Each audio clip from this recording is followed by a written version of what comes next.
नमस्कार दोस्तों, एक बार फिर से आपका स्वागत है आपके अपने YouTube channel Rahul study zone में। दोस्तों, आज हम आप लोगों के लिए लेकर के आए हैं जीके के टॉप 80 क्वेश्चन जो आपके आने वाले आगामी परीक्षा के दृष्टिकोण से काफ़ी ज़्यादा महत्वपूर्ण साबित होने वाली है। ये क्वेश्चन ऐसा है दोस्तों जो पिछले एग्जामों में पूछा गया है, मतलब पीछे वाला जितना भी लगातार एग्जाम हुआ है उसमें पूछे गए हैं दोस्तों। प्रीवियस ईयर क्वेश्चन है, तो उम्मीद करते हैं कि आने वाले एग्जाम में भी ये क्वेश्चन रहेगा, क्योंकि पिछला जितना भी एग्जाम हुआ था उसमें ये क्वेश्चन दोहराया गया था दोस्तों। तो चलिए, अगर आप हमारे चैनल पर नए होंगे तो चैनल को सब्सक्राइब करके आप हमसे जुड़ सकते हैं। अगर वीडियो बढ़िया लगे तो लाइक करके शेयर जरूर कीजिएगा दोस्तों। चलिए शुरू करते हैं। आपका फर्स्ट क्वेश्चन है, भारत में खारे पानी की सबसे बड़ी झील कौन सी है? भारत में खारे पानी की सबसे बड़ी झील कौन सी है? ऑप्शन ए है दोस्तों सांभर झील, ऑप्शन बी चिल्का झील, ऑप्शन सी वुल्लर झील, ऑप्शन डी वेबेनाड झील।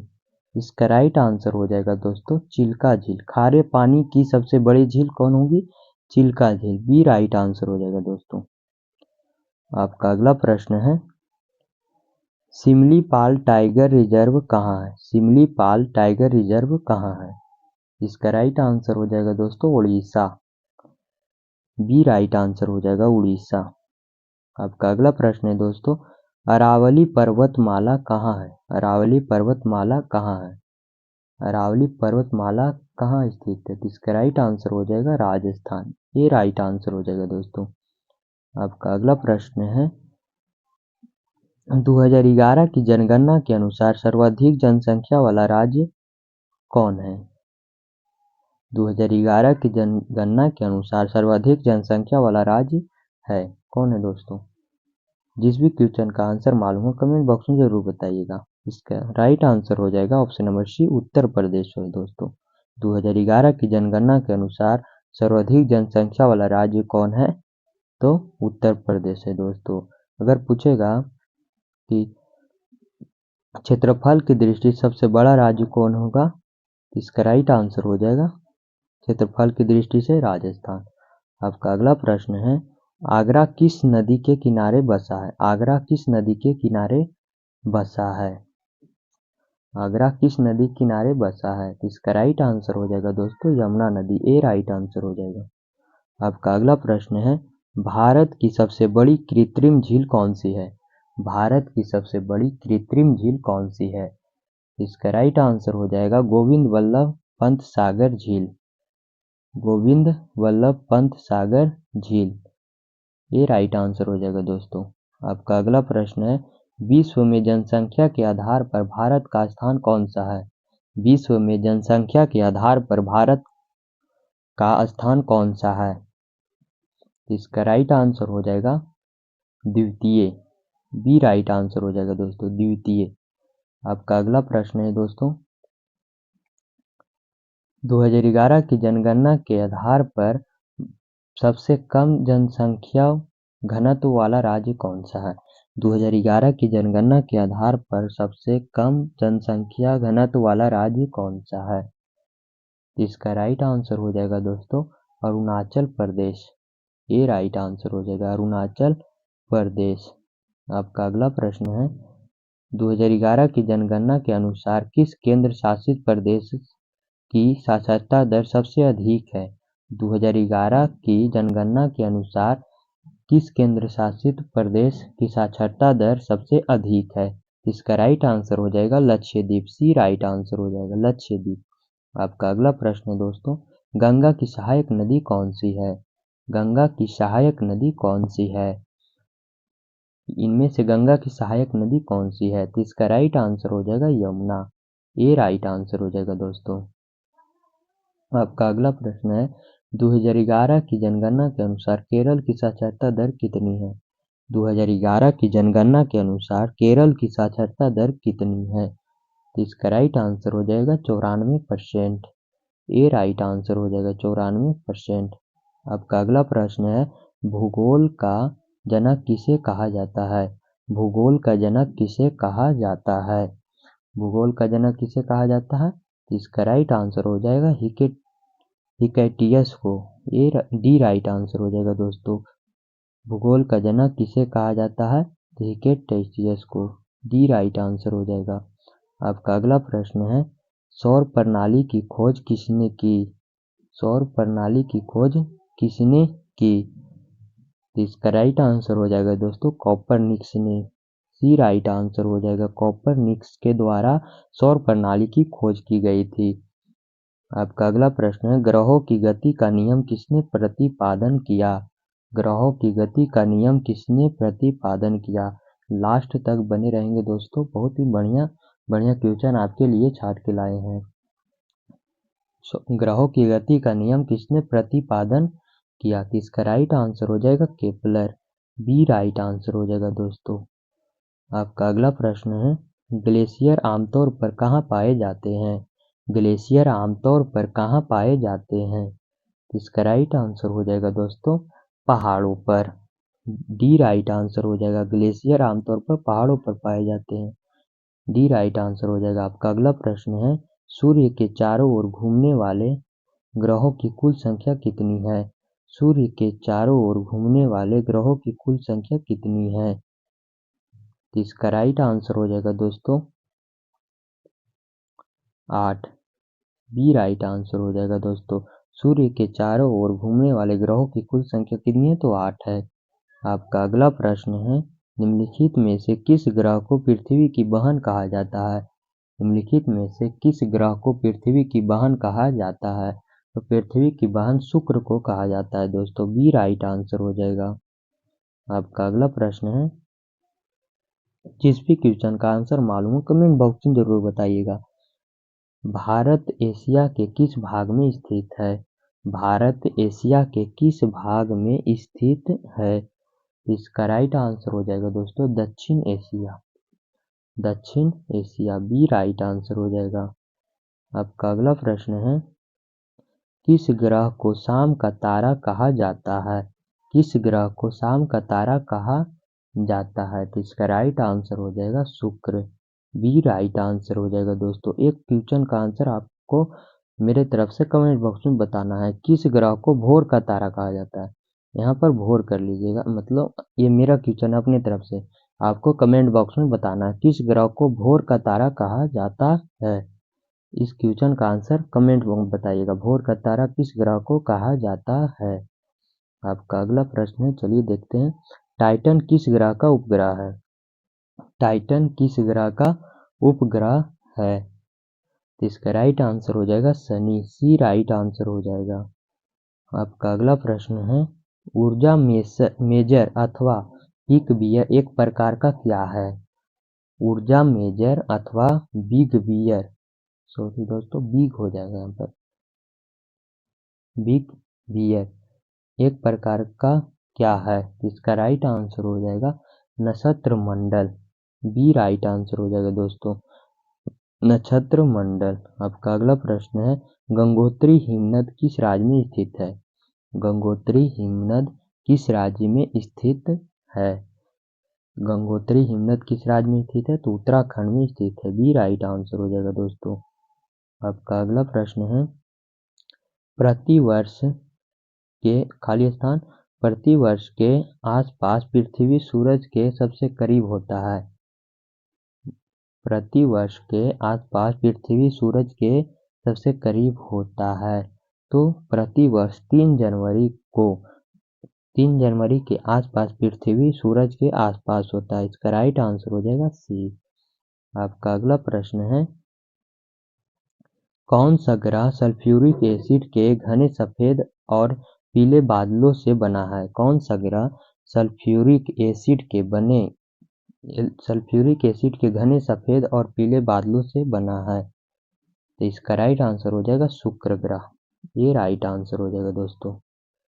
आपका अगला प्रश्न है, निम्नलिखित में से कौन सा एस आकार का महासागर है? एस आकार का महासागर है, इसका राइट आंसर हो जाएगा अंटार्कटिक महासागर, अंटार्कटिक महासागर, बी राइट आंसर हो जाएगा दोस्तों।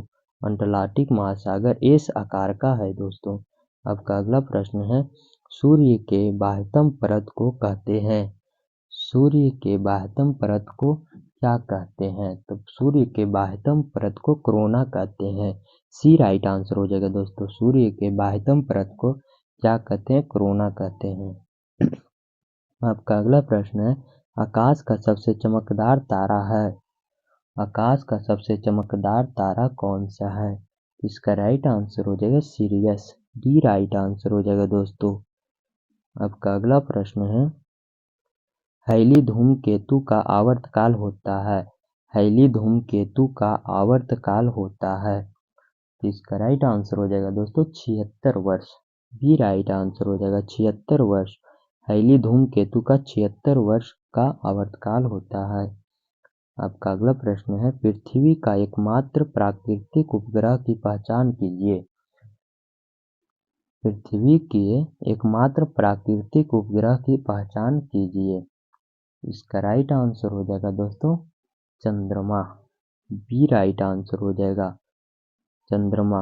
आपका अगला प्रश्न है दोस्तों, सौर मंडल का सबसे छोटा ग्रह कौन सा है? सौर मंडल का सबसे छोटा ग्रह कौन सा है? तो इसका राइट आंसर हो जाएगा सबसे छोटा ग्रह कौन सा है? तो बुध हो जाएगा दोस्तों। ये राइट आंसर हो जाएगा बुध। आपका अगला प्रश्न है, चलिए आगे बढ़ते हैं। निम्नलिखित में से कौन पाल साम्राज्य का संस्थापक था? निम्नलिखित में से कौन पाल साम्राज्य का संस्थापक था? तो पाल साम्राज्य का संस्थापक कौन था दोस्तों? तो इसका राइट आंसर हो जाएगा गोपाल। बी राइट आंसर हो जाएगा दोस्तों। पाल साम्राज्य का संस्थापक कौन था? गोपाल। आपका अगला प्रश्न है, निम्नलिखित वेदों में से किस ब्रह्म वेद के नाम से भी जाना जाता है? निम्नलिखित वेदों में से किसे ब्रह्म वेद के नाम से भी जाना जाता है? इसका राइट आंसर हो जाएगा अथर्ववेद। डी राइट आंसर हो जाएगा दोस्तों। अथर्ववेद को ब्रह्मवेद के नाम से भी जाना जाता है। आपका अगला प्रश्न है, रत्नावली प्रियदर्शिका और नागानंद के रचयिता कौन थे? रत्नावली प्रियदर्शिका और नागानंद के रचयिता कौन थे? इसका राइट आंसर हो जाएगा हर्ष। ए राइट आंसर हो जाएगा दोस्तों हर्ष। आपका अगला प्रश्न है, तंजावुर में बृहदेश्वर मंदिर किस वंश के वास्तुकारों की सबसे बड़ी उपलब्धि है? तंजावुर में बृहदेश्वर मंदिर किस वंश के वास्तुकारों की सबसे बड़ी उपलब्धि है? इसका राइट आंसर हो जाएगा चोल। सी राइट आंसर हो जाएगा। आपका अगला प्रश्न है, जैन धर्म के अंतिम तीर्थकर कौन थे? जैन धर्म के अंतिम तीर्थकर कौन थे? इसका राइट आंसर हो जाएगा महावीर स्वामी। ये राइट आंसर हो जाएगा दोस्तों। आपका अगला प्रश्न है, प्रसिद्ध सांची स्तूप कहाँ स्थित है? प्रसिद्ध सांची स्तूप कहाँ स्थित है? इसका राइट आंसर हो जाएगा Madhya Pradesh. B right answer हो जाएगा दोस्तों। प्रसिद्ध सांची स्तूप कहाँ स्थित है? तो मध्य प्रदेश में स्थित है। चीनी यात्री फाहियान के शासनकाल के दौरान भारत का दौरा किसने किया था? चीनी यात्री फाहियान के दौरान भारत का दौरा किसने किया था? तो इसका राइट आंसर हो जाएगा चंद्रगुप्त द्वितीय। सी राइट आंसर हो जाएगा। चीनी यात्री फाहियान के शासनकाल के दौरान भारत का दौरा किसने किया था? तो इसका राइट आंसर हो जाएगा चंद्रगुप्त द्वितीय।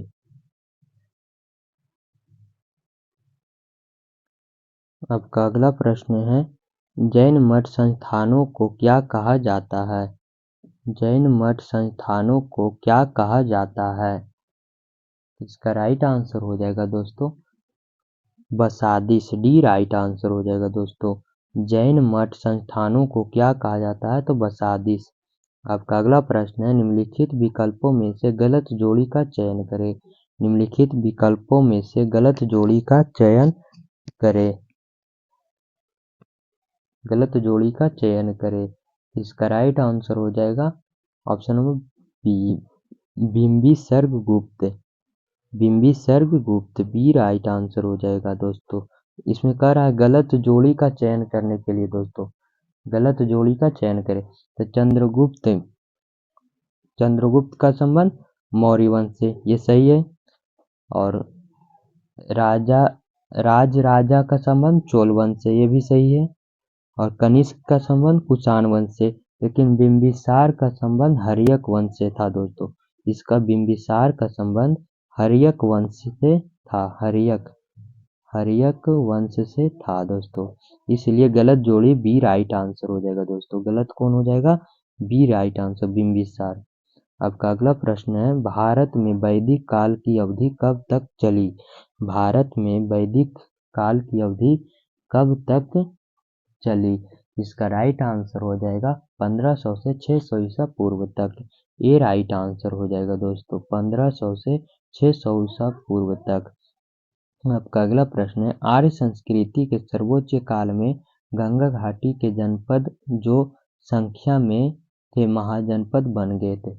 महाजनपद की संख्या कितनी है? तो 16। यही पूछा है दोस्तों, उतना प्रश्न घूमना नहीं है। महाजनपद कितने हैं? तो 16। सी राइट आंसर हो जाएगा दोस्तों। आपका अगला प्रश्न है, 6वीं शताब्दी ईसा पूर्व के आरंभ में भगवान महावीर का जन्म निम्नलिखित में से किस स्थल पर हुआ? 6वीं शताब्दी ईसा पूर्व के प्रारंभ में भगवान महावीर का जन्म निम्नलिखित में से किस स्थल पर हुआ? तो इसका राइट आंसर हो जाएगा वैशाली। सी राइट आंसर हो जाएगा दोस्तों। आपका अगला प्रश्न है, मिलिंद पन्हों में बौद्ध धर्म से जुड़े सवालों का जवाब किसने दिया? मिलिंद पन्हों में बौद्ध धर्म से जुड़े सवालों का जवाब किसने दिया? इसका राइट आंसर हो जाएगा नागसेन ने दिया था दोस्तों। ए राइट आंसर हो जाएगा। अगर आप हमारे चैनल को अभी तक सब्सक्राइब नहीं किए होंगे तो जरूर कर लीजिएगा दोस्तों, कि इसी तरह आपके लिए आपके एग्जाम के दृष्टिकोण से प्रश्न आता रहेगा दोस्तों। आपका अगला प्रश्न है, दूसरा तमिल संगम निम्न में से किस स्थान पर संपन्न हुआ? दूसरा तमिल संगम निम्न में से किस स्थान पर संपन्न हुआ? इसका राइट आंसर हो जाएगा दोस्तों कापतपुरम। सी राइट आंसर हो जाएगा कापतपुरम। आपका अगला प्रश्न है, प्रसिद्ध यात्री फाहियान का संबंध किस देश से है?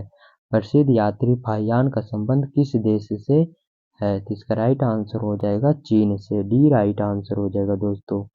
आपका अगला प्रश्न है, बुध का वास्तविक नाम क्या था? बुध का वास्तविक नाम क्या था? तो इसका राइट आंसर, बुध का वास्तविक नाम क्या था? सिद्धार्थ। ये राइट आंसर हो जाएगा दोस्तों।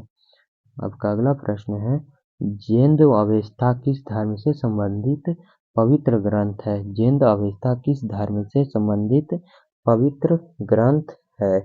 इसका राइट आंसर हो जाएगा दोस्तों पारसी धर्म से। सी राइट आंसर हो जाएगा। पारसी धर्म का पवित्र ग्रंथ कौन है? जैन अवेस्ता। इसका राइट आंसर हो जाएगा पारसी धर्म। आपका अगला प्रश्न है, पार्श्वनाथ जो एक क्षत्रिय और बनारस के राजा अश्वसेन के पुत्र थे, वह कौन से जैन तीर्थकर बने? पार्श्वनाथ जो एक क्षत्रिय और बनारस के राजा अश्वसेन के पुत्र थे, वह कौन से जैन तीर्थकर बने? इसका राइट आंसर हो जाएगा दोस्तों 23वें तीर्थकर बने। सी राइट आंसर हो जाएगा दोस्तों। आपका अगला प्रश्न है, गौतम बुद्ध के निम्नलिखित उपदेशों में से किसे अग्नि उपदेश के रूप में जाना जाता है? गौतम बुद्ध के निम्नलिखित उपदेशों में से किसे अग्नि उपदेश के रूप में जाना जाता है? तो इसका राइट आंसर हो जाएगा अद्वित पर्याय सूत्र को। बी राइट आंसर हो जाएगा दोस्तों। अद्वित पर्याय सूत्र को बी राइट आंसर हो जाएगा। आपका अगला प्रश्न है, बुद्धचरित नामक महाकाव्य किसने लिखा था? बुद्धचरित नामक महाकाव्य किसने लिखा था? तो अश्वघोष ने लिखा था दोस्तों। डी राइट आंसर हो जाएगा अश्वघोष। आपका अगला प्रश्न है, भारत का प्रथम राष्ट्रपति कौन थे? भारत के प्रथम राष्ट्रपति कौन थे? इसका राइट आंसर हो जाएगा doctor Rajendra Prasad. B right answer हो जाएगा दोस्तों। आपका अगला प्रश्न है, राज्यसभा का पदेन सभापति कौन होता है? राज्यसभा का पदेन सभापति कौन होता है? इसका राइट आंसर हो जाएगा उपराष्ट्रपति। सी राइट आंसर हो जाएगा दोस्तों। राज्यसभा का पदेन सभापति कौन होता है? तो उपराष्ट्रपति। अगला प्रश्न दोस्तों, राज्यसभा के सदस्यों का कार्यकाल कितने वर्ष का होता है? राज्यसभा के सदस्यों का कार्यकाल कितने वर्ष का होता है? तो 6 वर्ष का होता है दोस्तों। डी राइट आंसर हो जाएगा। आपका अगला प्रश्न है, निम्नलिखित में से किसे भारत के राष्ट्रपति के रूप में निर्विरोध चुना गया था? निम्नलिखित में से किसे भारत के राष्ट्रपति के रूप में निर्विरोध चुना गया था? इसका राइट आंसर हो जाएगा नीलम संजीव रेड्डी को। बी राइट आंसर हो जाएगा दोस्तों। आपका अगला प्रश्न है, आगे बढ़ते हैं। भारतीय राज्यों के राज्यपालों की नियुक्ति कौन करता है? भारतीय राज्यों के राज्यपालों की नियुक्ति कौन करता है? तो इसका राइट आंसर हो जाएगा राष्ट्रपति। बी राइट आंसर हो जाएगा दोस्तों। आपका अगला प्रश्न है, भारतीय संविधान का कौन सा अनुच्छेद शिक्षा का अधिकार प्रदान करता है? भारतीय संविधान का कौन सा अनुच्छेद शिक्षा का अधिकार प्रदान करता है? तो इसका राइट आंसर हो जाएगा अनुच्छेद 21A। अनुच्छेद 21A। आपका अगला प्रश्न है, भारत के दूसरे राष्ट्रपति कौन थे? भारत के दूसरे राष्ट्रपति कौन थे? तो इसका राइट आंसर हो जाएगा डॉक्टर एस राधाकृष्ण। सी राइट आंसर हो जाएगा दोस्तों। आपका अगला प्रश्न है, स्वतंत्र भारत के पहले वित्त मंत्री कौन थे? स्वतंत्र भारत के पहले वित्त मंत्री कौन थे? तो आर के शनमुखम चेट्टी हो जाएंगे दोस्तों। बी राइट आंसर हो जाएगा। स्वतंत्र भारत के पहले वित्त मंत्री कौन थे? तो आर के शनमुखम चेट्टी। आपका अगला प्रश्न है, लोकसभा के पहले स्पीकर कौन थे? लोकसभा के पहले स्पीकर कौन थे? इसका राइट आंसर हो जाएगा Ganesh Vasudev Mavalankar. D right answer हो जाएगा दोस्तों। आपका अगला प्रश्न है दोस्तों, भारतीय संविधान का कौन सा अनुच्छेद उपाधियों का अंत से संबंधित है? भारतीय संविधान का कौन सा अनुच्छेद उपाधियों का अंत से संबंधित है? इसका राइट आंसर हो जाएगा दोस्तों अनुच्छेद 18। डी राइट आंसर हो जाएगा। भारतीय संविधान का कौन सा अनुच्छेद उपाधियों का अंत से संबंधित है? तो अनुच्छेद 18। चलिए आगे बढ़ते हैं। भारत के सर्वोच्च न्यायालय के मुख्य न्यायाधीश की नियुक्ति कौन करता है? भारत के सर्वोच्च न्यायालय के मुख्य न्यायाधीश की नियुक्ति कौन करता है? इसका राइट आंसर हो जाएगा भारत के राष्ट्रपति। बी राइट आंसर हो जाएगा दोस्तों। आपका अगला प्रश्न है, भारत के संविधान के अनुसार राज्य का राज्यपाल बनने के लिए व्यक्ति की न्यूनतम आयु क्या होनी चाहिए? भारत के संविधान के अनुसार राज्य का राज्यपाल बनने के लिए व्यक्ति की न्यूनतम आयु क्या होनी चाहिए? तो इसका राइट आंसर हो जाएगा दोस्तों 35 वर्ष होनी चाहिए। डी राइट आंसर हो जाएगा 35 वर्ष होना चाहिए। आपका अगला प्रश्न है, लोकसभा का सदस्य बनने के लिए न्यूनतम आयु कितनी होनी चाहिए? लोकसभा का सदस्य बनने के लिए न्यूनतम आयु कितनी होनी चाहिए? इसका राइट आंसर हो जाएगा 25 वर्ष। डी राइट आंसर हो जाएगा दोस्तों। लोकसभा का सदस्य बनने के लिए न्यूनतम आयु 25 वर्ष होनी चाहिए। आपका अगला प्रश्न है, भारत में किसके द्वारा मुख्यमंत्री की नियुक्ति की जाती है? भारत में किसके द्वारा मुख्यमंत्री की नियुक्ति की जाती है? तो इसका राइट आंसर हो जाएगा दोस्तों राज्यपाल के द्वारा। सी राइट आंसर हो जाएगा दोस्तों। आपका अगला प्रश्न है, भारत के तीनों सशस्त्र सेनाओं का सर्वोच्च कमांडर कौन होता है? भारत के तीनों सशस्त्र सेनों का सर्वोच्च कमांडर कौन होता है? इसका राइट आंसर हो जाएगा राष्ट्रपति। ए राइट आंसर हो जाएगा दोस्तों। आपका अगला प्रश्न है, भारत के संविधान का अनुच्छेद 17 किससे संबंधित है? भारत के संविधान का अनुच्छेद 17 किससे संबंधित है? तो अनुच्छेद 17 इनमें से अस्पृश्यता का अंत से संबंधित है। बी राइट आंसर हो जाएगा दोस्तों। आपका अगला प्रश्न है, भारतीय संसद के ऊपरी सदन को खालिस्तान किसके रूप में भी जाना जाता है? किस रूप में भी जाना जाता है? इसका राइट आंसर हो जाएगा दोस्तों राज्यसभा। ये राइट आंसर हो जाएगा दोस्तों राज्यसभा। भारतीय संसद के ऊपरी सदन को राज्यसभा के रूप में भी जाना जाता है।